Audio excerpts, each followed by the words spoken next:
تو کہا محبوب مجھے قسم تیرے زمانے کی، انسان خسارے میں ہے۔ اب انسان تو خسارہ ماننے کو تیار نہیں ہے۔ وہ کہتا میں تو خسارے میں نہیں ہوں، میں تو ہواؤں کے دوش پہ اڑتا ہوں، میں تو کائنات کو نخچیر بنایا ہوا ہے، زمانہ میرا باج گزار ہے، ستاروں پہ کمندے میں ڈال چکا ہوں، میں اپنی زندگی کو آسائشوں سے بھر لیا ہوا ہے۔ کہاں وہ گھاس پھوس کے جھونپڑے اور کہاں عالی نصب کوٹھیاں، کہاں کھانے کے لیے نان شبینہ بھی میسر نہیں تھا، اور کہاں اتنے کھانے کہ انتخاب مشکل ہو جاتا ہے، کہاں پیوند لگے ہوئے کپڑے اور کہاں اتنے لباس ہیں کہ بدلنے کی باری نہیں آتی ہے۔ تو میں تو خسارے میں نہیں ہوں، میں تو ہواؤں کے دوش پہ اڑتا ہوں، میں تو سمندر کی تہوں میں اتر جاتا ہوں، میں تو پوری دنیا کو گلوبل ولیج بنا لیا ہوا ہے، میں تو کائنات کا سارا حسن کشید کر لیا ہے، میں تو خسارے میں نہیں ہوں۔ اللہ کہتا ہے محبوب مجھے قسم تیرے زمانے کی، یہ خسارے میں ہے، یہ خسارہ ماننے کو تیار نہیں، اور اللہ کہتا ہے محبوب مجھے تیرے زمانے کی قسم یہ خسارے میں ہے۔ تو امام راضی فرماتے ہیں، آپ فرماتے ہیں جو خسارہ ہے یہ انسانیت کا ہے۔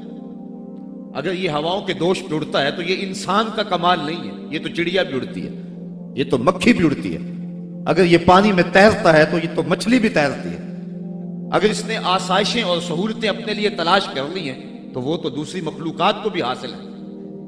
تو انسان کا خسارہ ہے، انسان کا یہ جو عروج جس کی یہ کہانی سنا رہا ہے یہ حیوانیت کا عروج ہے، اس کی انسانیت کہاں گئی؟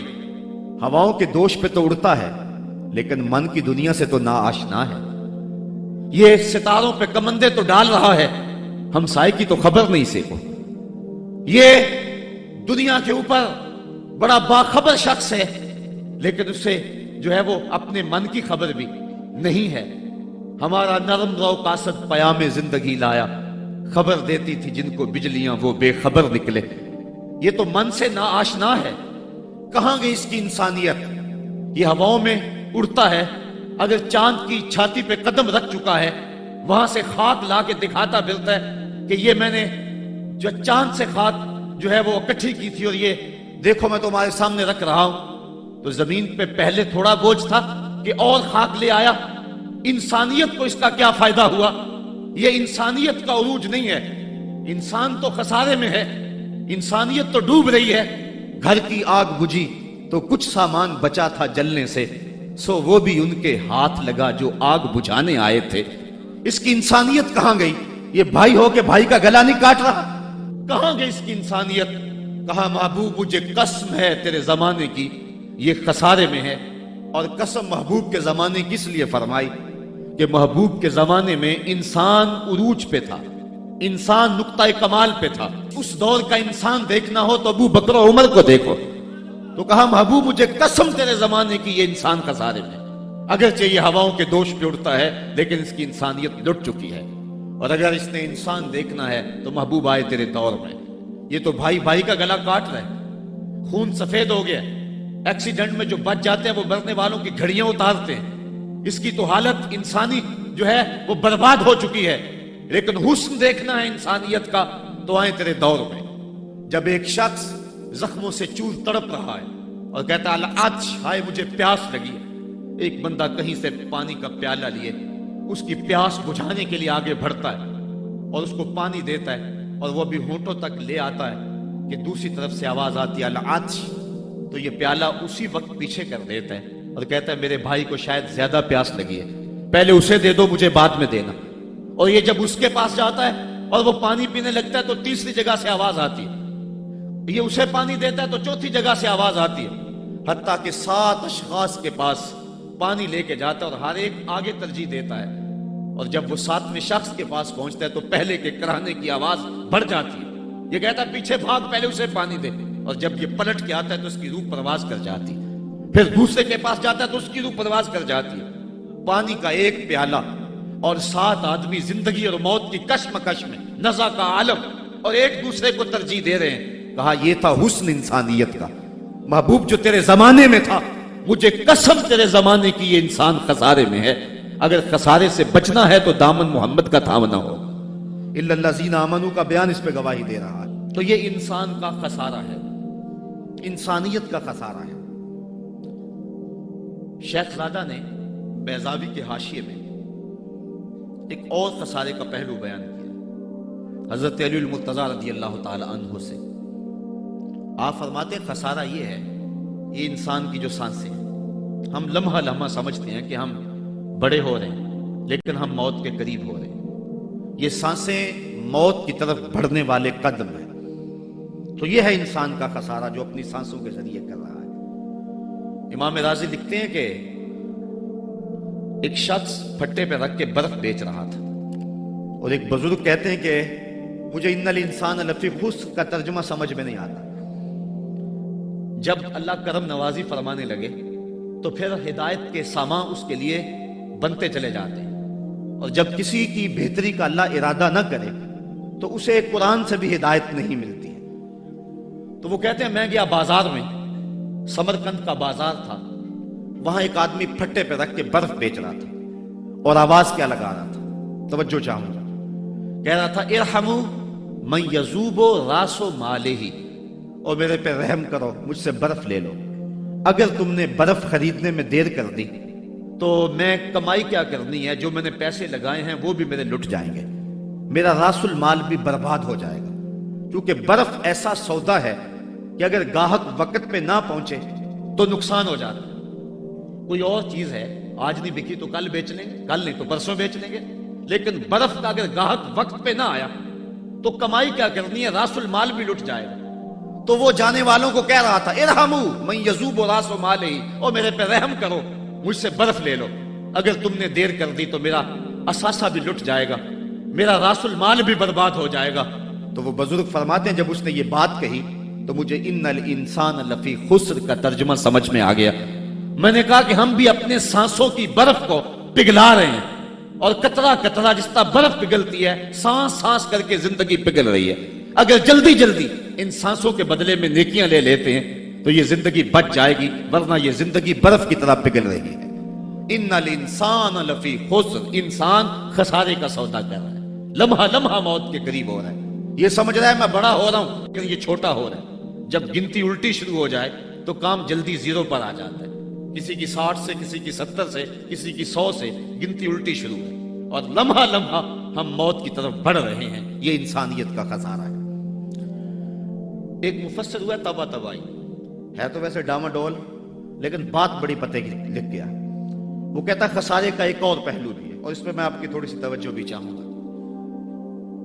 وہ کہتا ہے خسارہ یہ ہے کہ اللہ نے ایک شے کو ایک حسن دیا ہے تو دوسرے حسن سے اسے محروم رکھا ہے، تو وہ شے کہتی ہے کہ میں خسارے میں ہوں۔ اس کی مثال وہ کہتا ہے یہ پھول ہیں، ان میں خوشبو ہے لیکن روشنی نہیں ہے، اندھیرے میں آپ ان سے چراغاں نہیں کر سکتے، تو پھول کہیں گے ہم خسارے میں، ہمارے میں خوشبو تو ہے لیکن روشنی نہیں۔ چاند میں روشنی ہے لیکن اس میں خوشبو نہیں ہے، تو چاند کہتا ہے میں خسارے میں ہوں، کہ میرے میں روشنی تو بڑی ہے، میرے دم سے کائنات میں اجالے تو پھیل جاتے لیکن خوشبو نہیں ہے، میں خسارے میں ہوں۔ ایک بچہ کہتا ہے میرے میں بچپنے کی معصومیت تو ہے لیکن جوانی کا بانکپن نہیں ہے، لہٰذا میں خسارے میں ہوں۔ ایک جوان کہتا ہے میرے میں جوانی کا حسن تو ہے لیکن بڑھاپے کا تجربہ نہیں ہے، لہٰذا میں خسارے میں ہوں۔ اور ایک بوڑھا کہتا ہے کہ میرے میں بڑھاپے کا تجربہ تو ہے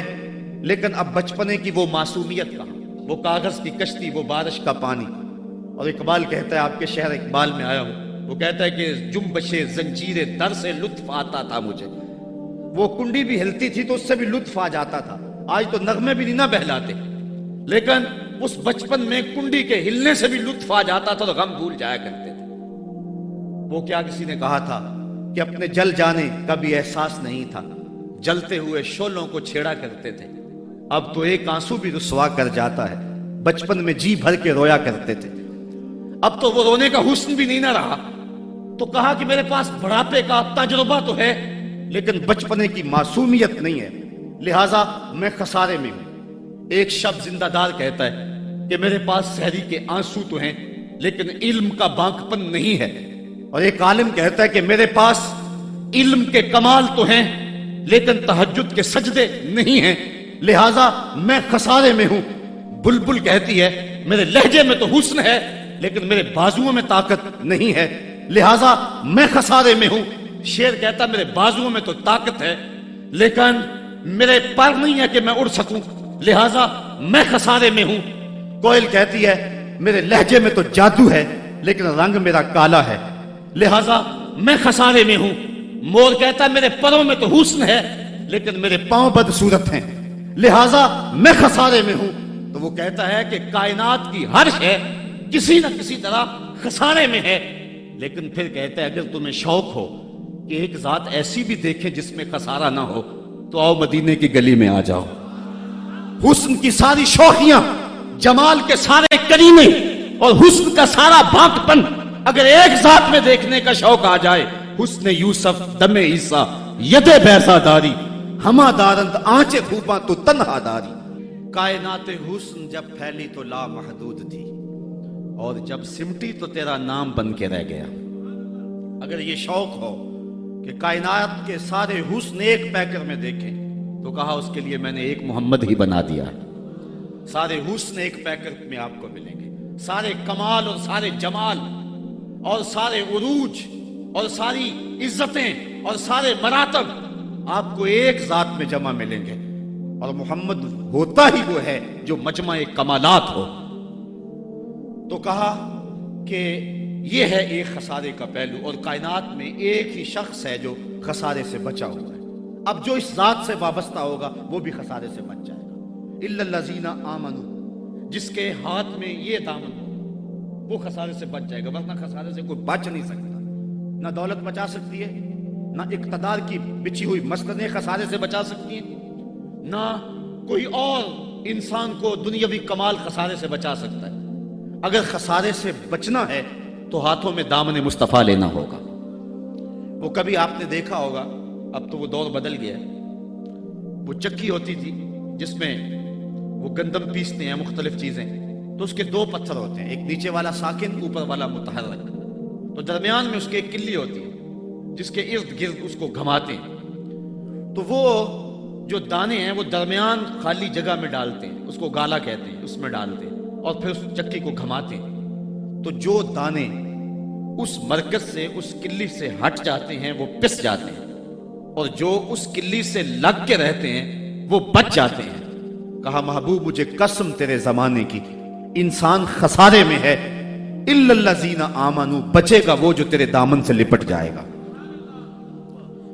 اور یہ میں مفہوم ایمان کا جو آپ کے سامنے دامن مصطفیٰ سے تمسک اختیار کرنا، یہ میری جذباتیت کا کمال نہیں، حقیقت ہی ہے۔ علامہ سعد الدین تفتازانی علیہ رحمہ شرح قائد میں لکھتے ہیں کہ ایمان ہے کیا؟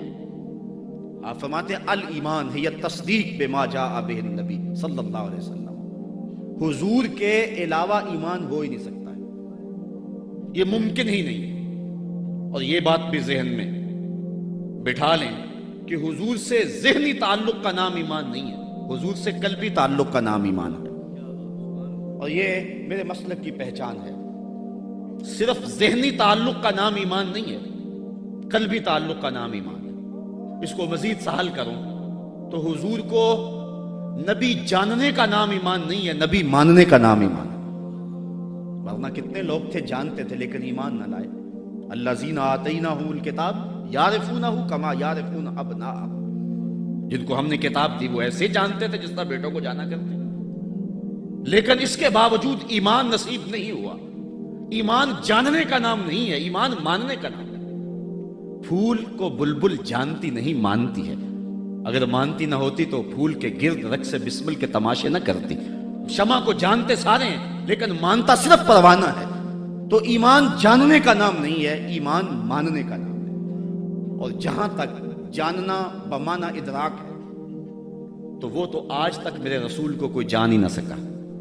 سب سے زیادہ قربت تو حضرت سیدنا صدیق اکبر رضی اللہ تعالیٰ عنہ کو حاصل تھی، ان کو بھی کہہ دیا یا ابا بکر لم یعرفنی حقیقتاً غیر ربی، سفر و حضر میں میرے ساتھ رہے ہو، سن لو میری حقیقت کو میرے رب کے علاوہ کوئی بھی نہیں جانتا ہے۔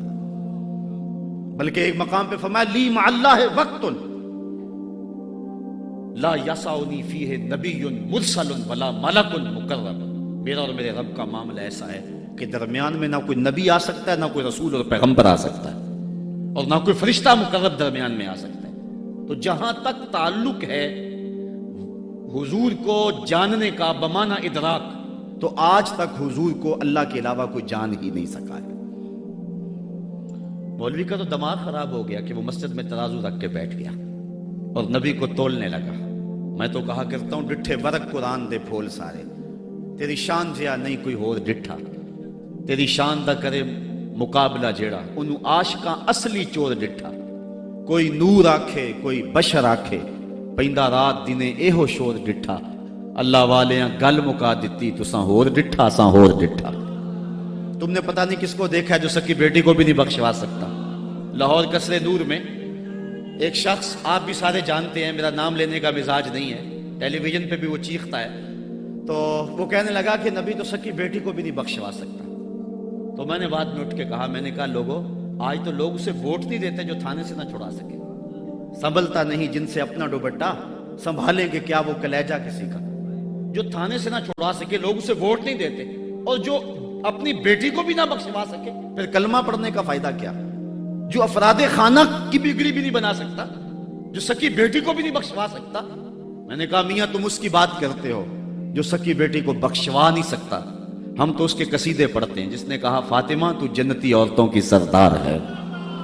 تم اس کی بات کرتے ہو جس کے چاہنے سے کچھ نہیں ہوتا، ہم تو اس کی بات کرتے ہیں جس کی انگلی اٹھے اور چاند کے ٹکڑے ہو جائیں، اور سڑیاں کھجوراں اگا جان دائے، اور پتھراں نو کلمے پڑھا جان دائے، قطرے کو سمندر ذرے کو ستارہ کرتے ہیں، کونین کو خم آ جاتا ہے جب زلف سنوارا کرتے ہیں۔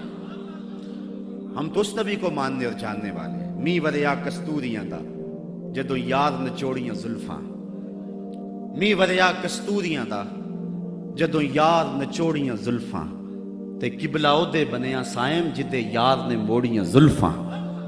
وہ تو رخ پھیر دے تو خدا قبلے نہیں بدل دیتا۔ لوگ کہتے ہیں چاہنے سے کچھ نہیں ہوتا، میں کہتا ہوں ساری دنیا ہی مصطفیٰ کی چاہت پہ ہے۔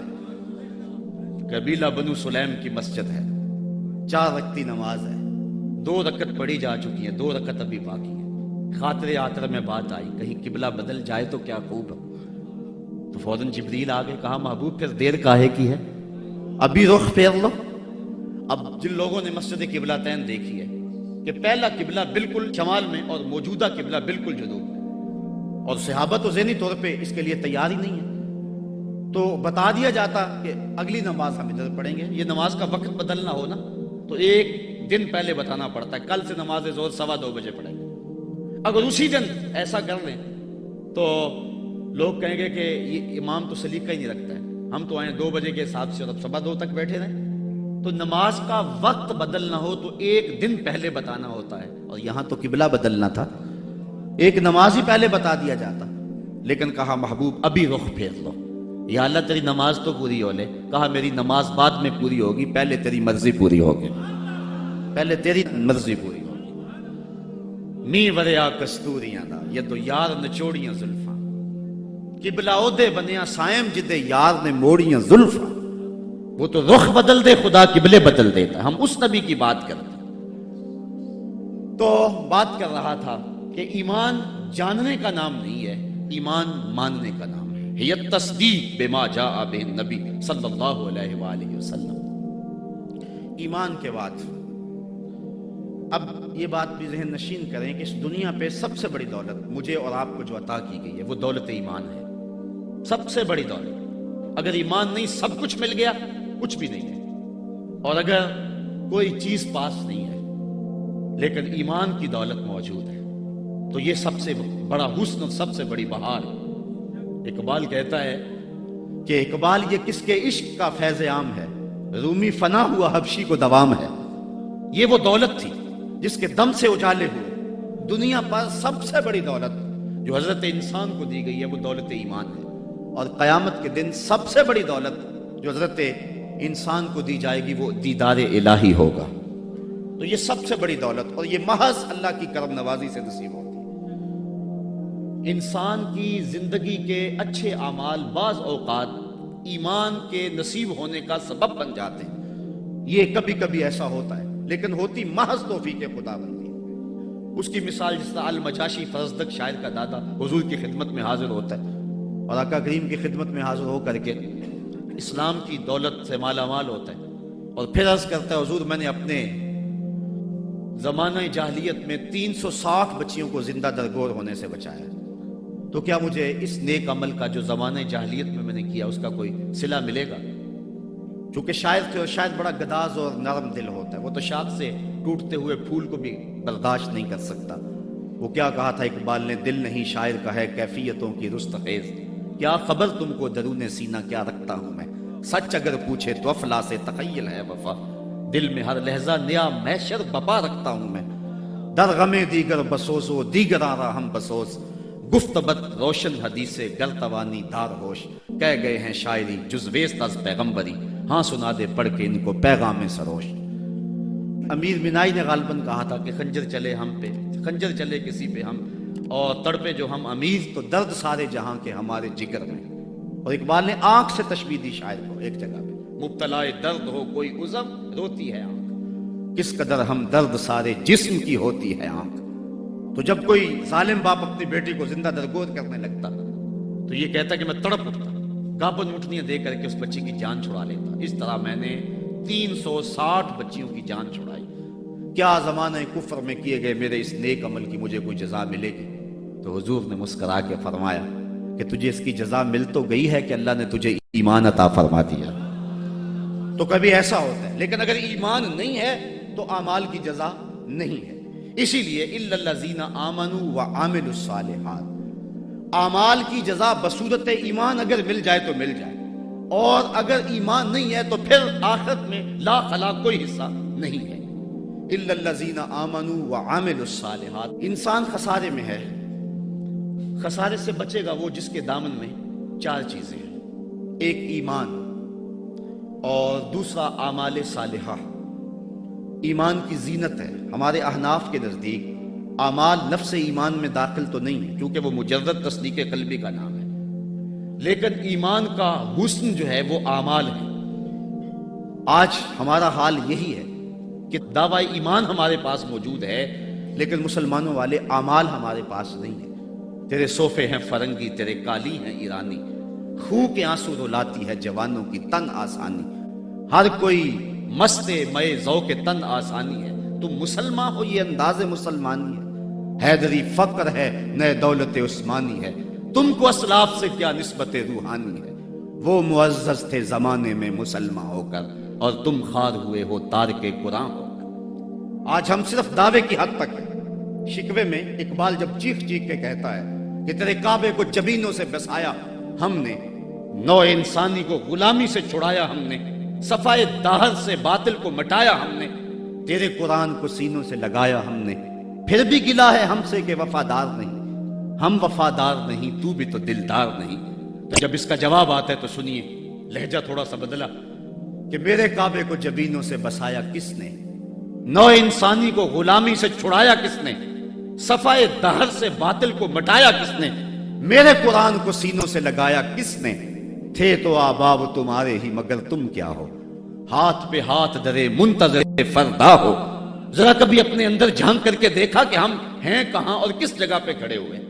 آج ہم مسلمان ہونے کی بات کرتے ہیں لیکن کبھی دیکھیں کہ ہمارے عمل کی پوزیشن اور حالت کیا ہے، آج ہم کس جگہ پہ کھڑے ہوئے ہیں۔ لالو لکشمن پرشاد نے ایک کتاب لکھی عرب کا چاند، اور یہ ایک ہندو رائٹر ہے، اور اس میں اس نے حضور کی سیرت اتنے خوبصورت اور دل فریب پیرائے میں بیان کی کہ گویا سطروں کے اندر چراغ ہی رکھ دیے ہیں۔ تو کسی نے سوامی لکشمن پرشاد سے پوچھا کہ تو نے مسلمانوں کے نبی پر اتنی خوبصورت سیرت کی کتاب لکھی ہے، تو حضور کا غلام کیوں نہیں بن جاتا؟ تو جو اس نے جواب دیا، اگر ہم اس پہ تھوڑا سا تفکر کریں تو وہ ہماری آنکھیں کھول دینے کے لیے کافی ہے، لیکن اگر ہم اس پہ غور نہ کریں تو وہ ایک گاڑی ہمارے روڈ پہ چلتی ہے، اس کے پیچھے لکھا ہوا ہے عقل نہ ہو تو موجہ ہی موجہ۔ بات یہ ہے، بات سوچنے والوں کے لیے ہوتی ہے۔ تو سوامی نے جواب دیا تھا کہ جب میں نے حضور کی سیرت لکھنے کے لیے امہات کتب سید کو پڑھا تو یہ جذبہ میرے سینے میں بھی گڑائیاں لینے لگا کہ میں اس نبی کا غلام کیوں نہیں بن جاتا، لیکن جب میں مسلمانوں کے کردار کو دیکھتا ہوں تو میں کہتا ہوں میں ہندو ہی ٹھیک ہوں۔ ہمارا کردار لوگوں کے ایمان کے راستے میں رکاوٹ بنا، اور ایک زمانہ تھا کہ ہماری میتیں بھی ایمان دیا کرتی تھی۔ امام محمد کا جب جنازہ اٹھا تو پورا بصرہ امڑ آیا. یہودی عیسائی کہنے لگے مسلمانوں کا امام جا رہا ہے اور اس کا آخری دیدار ہے، چلو تم بھی آخری دیدار میں شامل ہو جاؤ، جنازے میں شامل ہو جاؤ. لوگ ذوق و شوق کی فراوانی میں آگے بڑھ بڑھ کے جنازے کی چارپائی کو کندھا دے رہے تھے. تو اگر کسی عیسائی اور کسی یہودی کا جی چاہا کہ میں بھی مسلمانوں کے امام کے جنازے کی چارپائی کو کندھا دوں، تو ہمیں تاریخ بتاتی ہے پھر جس کا کندھا امام محمد کے جنازے کی چارپائی کو چھوا اس کے لبوں پہ کلمہ جاری ہو گیا. ہمارے بزرگوں کی تو لاشیں بھی کلمہ دیا کرتی تھی، اور آج ہماری زندہ لاشیں لوگوں کے ایمان کے راستے کے اندر رکاوٹ بنی ہوئی. ہم کبھی غور کریں، رو رہی ہے آج ایک ٹوٹی ہوئی مینا اسے، کل تلک گردش میں جس ساکی کے پیمانے رہے. خیر تو ساکی سہی لیکن پلائے گا کسے، اب نہ میں کش رہے باقی نہ میں خانے رہے. رو رہے ہیں آج وہ دشت جنو پرور جہاں رقص میں لیلا رہی، لیلا کے دیوانے رہے. وائے ناکامی متائے کارواں جاتا رہا، کارواں کے دل سے احساس زیاں جاتا رہا. جن انگاروں پہ اس وقت میں اور امت مسلمہ اور آپ کھڑے ہیں، کون اس سے بے خبر نہیں ہے؟ کابل میں کون لٹ رہا ہے؟ کندھار میں کس کی گردنیں کاٹی جا رہی ہیں؟ اور شبرغان کے اندر کس کے بالوں کو نوچ کر کے زخموں میں تیزاب چھڑکا جا رہا ہے؟ غزہ کی پٹی میں کس کے بچے ذبح کیے جا رہے ہیں؟ موصل میں احمد کس محمد بن قاسم کو پکار رہی ہے؟ کندھار میں، کابل میں، دشت لیلا میں، تورا بورا میں، کسورا میں اور دریائے آمو کے دونوں کناروں پر جو قیامت بپا ہے، کبھی ہم نے احساس کیا 1.40 کروڑ انسان اس وقت خانمہ برباد ہیں. 56 اسلامی ریاستیں آج بے بس نظر آتی ہیں اور بے حسی کی ایسی چادر اوپر تنی ہوئی ہے کہ کسی کو احساس ہی نہیں ہو رہا، اور متاع کارواں بھی لٹا چلا جا رہا ہے. ہم تو صرف 313 تھے اور دنیا کو ناکو چنے چبوا کے رکھ دیے. تاریخ اس واقعہ کو کبھی نہیں بھول سکتی جب ابو جہل نے اپنا سفیر بھیجا اور اپنا جاسوس بھیجا عمیر کہ جا مسلمانوں کو دیکھ کر کے آ کتنے. تو واپس آ کے اس نے جو خبر دی وہ بڑی حوصلہ افزا تھی، اس کے لیے حوصلہ افزا تھی. اس نے صنادید قریش کو اکٹھا کر کے کہا کہ یہ عمیر کی رپورٹ سنو. یہ کہتا ہے صرف 3 اونٹ کھا سکیں گے، یعنی 300 سے اوپر نیچے. ان کے پاس اسلحے بھی پورے نہیں ہیں. تو میری مشاورت یہ ہے، صبح لڑائی کی نوبت نہیں آئے گی، رسیاں کٹھی کرو، صبح انہیں پکڑیں گے، اونٹوں کی پشتوں پہ جکڑیں گے اور جا کے حرم کعبہ کی دیواروں کے ساتھ باندھ دیں گے. جو بعد میں دور دور سے لوگ آیا کریں گے ان کو ان کا تماشا دکھایا کریں گے. یہ نئے لوگ تھے جنہوں نے ایک نئے دین کی داغ بیل ڈالی تھی. جب یہ ساری باتیں وہ کر چکا تو عمیر نے جو بات کہی تاریخ نے اس کو محفوظ کیا. عمیر کہنے لگا تم کہتے ہو رسیاں کٹھی کرو، میں اس قوم کو دیکھ کے آیا ہوں. اگر میری بات مانتے ہو تو رات کی تاریکی میں بھاگ سکتے ہو تو بھاگ جاؤ. واللہ میں نے ایسے لوگ دیکھے، اس کے لفظ ہیں وَلَٰكِنْ رَأَيْتُ يَا مَعْشَرَ قُرَيْشَ الْبَلَايَا تَحْمِلُ الْمَنَايَا. اے قریش کے سرداروں، اتنا بھی تکبر میں نہ آؤ. میں ان آنکھوں سے دیکھ کر کے آیا ہوں کہ یثرب کی اونٹنیاں اپنی پشتوں پہ نری موتیں اٹھا کے لے آئی اور وہ زخمی سانپوں کی طرح پیچ و تاب کھا رہے ہیں، اور کل ان میں سے کوئی مرے گا نہیں جب تک تم میں سے ایک ایک کو لڑ نہیں جاتا. تو اگر تمہارے اتنے لوگ مارے جائیں تو افسوس ہے تمہارے جینے پہ. تم کہتے ہو رسیاں کٹھی کرو، میرا مشورہ ہے رات کی تاریکی میں بھاگ سکتے ہو تو بھاگ جاؤ. پھر اگلے دن عظیمت کی جو داستاں مسلمانوں نے رقم کی، اس دن کو میرے رب نے بھی یوم فرقان کہہ کے پکارا. آج اگر ہم دیکھیں اپنے آپ کو، ہم کس جگہ پہ کھڑے ہیں؟ 1.40 کروڑ انسان اور یہ ہجوم اور 56 اسلامی ریاستیں، اور آج ہمارے اوپر جو حال ہے، آج ہے رسوا زمانے میں کلاہ لالا رنگ. جو سراپا نازتے ہیں آج مجبور نیاز. آج ہم جس جگہ پہ کھڑے ہوئے کون نہیں جانتا ہے. ہر سمت دکھ ہی دکھ پھیلا ہوا ہے. ہمیں بڑی سنجیدگی سے سوچنے کی ضرورت ہے اور اپنے عمل کے محاسبے کی ضرورت ہے. یہ پچھلے دن گجرانوالہ میں بھی سڑکوں پہ لوگ نکل آئے تو میں بھی لوگوں میں شامل تھا. اور کون شخص ہے کہ جس کو امریکہ کے ساتھ ہمدردی ہوگی اور بش کے لیے دل میں کوئی نرم گوشہ ہوگا؟ وہ بدبخت شخص جس کی آستین کے ایک ایک تار سے مسلمانوں کا لہو ٹپکتا ہے. تو میں نے لوگوں کو جو جوش و غضب میں نعرے لگا رہے تھے، ایک بات میں نے کہی تھی. میں نے کہا تھا آج تم امریکہ سے ٹکرانے کی بات تو کر رہے ہو، لیکن کبھی اپنے آپ کو جھانک کر کے دیکھا تمہاری مسجدوں کی لیٹرینوں کے جو لوٹے ہیں وہ بھی تو زنجیروں سے بندھے ہوئے ہیں. یہ تمہاری اخلاقی گراوٹ کی کہانی ہے. اگر باہر کوئی واٹر کولر نصب کر دیتا ہے تو اس کے اوپر جو گلاس رکھتا ہے وہ بھی زنجیروں سے باندھ کر کے رکھنے پڑتے ہیں. یہ ہے ہماری حالت. اور ٹکر لیتے ہم امریکہ سے. ہم کبھی اپنے پاؤں کو بھی تو دیکھیں, اپنی صورت کو بھی تو دیکھیں, اپنے کردار کو بھی تو دیکھیں کہ ہم کس جگہ پہ کھڑے ہوئے ہیں. ایک اچھا مسلمان تو بننے کی بڑی دور کی بات ہے, ہم ابھی تک تو ایک قوم نہیں بن سکے ہیں. ہم نے غور کرنا ہے. الا الذین آمنوا وعملوا الصالحات. اسلام ہم سے عمل مانگتا ہے, صرف زبانی دعووں سے کچھ نہیں ہوگا. عمل سے ہم نے اس دعوے پہ دلیل فراہم کرنی ہے. وتواصوا بالحق وتواصوا بالصبر. حق اور صبر کی وصیت. بات لمبی ہو رہی ہے اس لیے میں اپنی بات کو مختصر کرتا ہوں. یہ وصیت کا جو تکرار ہے اس میں بھی مفسرین فرماتے ایک حسن ہے تاکہ مومن کبھی بھی وصیت کے عمل کو کبھی نہ چھوڑے. امام قرطبی نے حق پر جو ہیں وہ 3 قول بیان فرمائے ہیں. ایک قول یہ ہے کہ حق سے مراد قرآن ہے, اور میں اس پہ 2 باتیں آپ کے پیش کر کے اجازت چاہوں گا. اس دور میں بلکہ ہر دور میں قرآن کے دامن کو تھامنا ہی جو ہے وہ نجات کی ضمانت ہے. امام ترمذی نے حضرت علی المرتضیٰ سے حدیث جو ہے وہ تخریج کی ہے کہ حضور قرب قیامت کے تذکروں سے لوگوں کو آگاہ کر رہے تھے. تو عرض کی حضور پھر اس دور میں بچنے کی صورت کیا؟ تو بے ساختہ فرمایا اللہ کی کتاب قرآن مجید. جو اس کتاب سے جڑ جائے گا بچ جائے گا, اور جو اس کتاب سے پہلو تہی کرتا رہا اللہ اسے گمراہ کر دے گا. یہ وہ پاکیزہ کتاب ہے جو روشنیوں کا منبع ہے. قرآن مجید کے 5 حق ہیں, اس پہ الگ بحث کی جا سکتی ہے, لیکن میں ایک بات آپ کے سامنے رکھنا چاہتا ہوں بڑے درد دل کے ساتھ کہ کیا ہم نے قرآن مجید کے حقوق کو پہچانا؟ آج ہم قرآن مجید کے ساتھ جو اس کتاب ہدایت کا تقاضا تھا کیا ہم نے پورا کیا؟ یہ بات درست ہے کہ گھر میں قرآن ہوگا تو برکتیں اتریں گی, اس بات کا بھی کوئی انکار نہیں کرتا. مکان بنایا, فیکٹری بنائی ہے, دکان بنائی ہے, تو بچوں کو بلا کے قرآن مجید کی تلاوت کروا لیں, برکت ہوگی. میں اس کا انکار بھی نہیں کرتا کہ مرنے والے کی روح کو اصالے ثواب کریں گے تو اس کی قبر میں نور اترے گا. یہ بات بھی درست ہے کہ قرآن کے نور کے مقابلے میں کوئی ناری مخلوق نہیں ٹھہر سکتی. اس کے الفاظ کا دم کریں تو شفا نصیب ہوگی. لیکن مجھے بتاؤ کیا قرآن مجید کے نزول کا مقصد یہ تھا؟ آپ کے شہر اقبال میں ہو, اور اقبال سے پوچھ لیتے ہیں, بڑی خوبصورت بات کر گیا. ببندے صوفی و ملا اسیری حیات از حکمت قرآن گیری بایاتش ترا کار جزی نیست کیا یاسین او آساں بمیری. وہ کہتا ہے تو جاہل صوفی اور کاہل ملا کے ایسے پھندے میں پھنسا کہ تو نے قرآن سے زندگی تلاش نہیں کی. قرآن کی آیتوں سے تجھے صرف اتنا ہی کام رہ گیا کہ جب تیرے بوڑھے کی روح اٹک گئی تو سورہ یاسین لے کے بیٹھ گیا تاکہ اس کی روح آسانی سے نکلے. اقبال کہتے ہیں اس میں کوئی شک نہیں ہے کہ اس کی روح آسانی سے نکل جائے گی, لیکن مجھے تو افسوس تیرے پہ یہ ہے کہ تو نے قرآن سے بھی مرنا ہی سیکھا. جس قرآن سے تو نے مرنا سیکھا کاش اس قرآن سے تو نے جینا بھی سیکھ لیا ہوتا. اس کا ایک ایک حرف زندگی بخش ہے, اس کا ایک ایک لفظ نور بانٹتا ہے. حیات آفری ہیں اس کی آیتیں, اور یہ کتاب برکت ہی نہیں کتاب ہدایت بھی ہے. یہ کتاب رحمت لوگوں کو زندگیاں دیتی ہے, حیات بخش ہے یہ کتاب.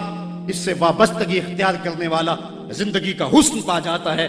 لیکن تو نے اس قرآن سے بھی مرنا ہی سیکھا, اور تو نے اس کو بس اسی مقصد کے لیے قرآن کو پڑھا. کاش اس قرآن سے تو نے جینا بھی سیکھ لیا ہوتا اور زندگی کا حسن اس سے کشید کر لیا ہوتا. وتواصوا بالحق, حق سے مراد جو ہے وہ قرآن ہے. وتواصوا بالصبر, اور صبر سے مراد ایک تو دکھوں پہ صبر ہے, شدائد پہ صبر ہے. اور امام قرطبی اور امام رازی اور دیگر ائمہ تفسیر لکھتے ہیں اس سے مراد عبادت پر تسلسل یہ بھی مراد ہے. صبر سے مراد استقامت علی الدین بھی مراد ہے, اور صبر سے مراد جو ہے وہ مشکل حالات میں دین کے دامن کو تھامے رکھنا یہ بھی مراد ہے. آج میری اور آپ کی حالت یہ ہے کہ آج ایک فیشن کے طور پہ یہ بات کہی جاتی ہے جی دین پہ چلنا بڑا مشکل ہے. میں پوچھتا ہوں دین پہ آج چلنا مشکل ہے یا جب بلال حبشی چلے تھے تو اس وقت چلنا مشکل تھا؟ آج تو ہم مسجد میں آئے تو قالین بچھے ہوئے تھے, گرم پانی دستیاب تھا, ہیٹر چل رہے تھے, اور ہم کہتے دین پہ چلنا بڑا مشکل ہے. ذرا ان سے پوچھو جن کی چمڑی بھی ادھیڑ کے رکھ دی گئی, جن کے جسموں کو لوہے کی ٹنگیوں سے چھید دیا گیا, لیکن انہوں نے نہیں کہا تھا کہ دین پہ چلنا مشکل ہے. حضرت بلال حبشی کو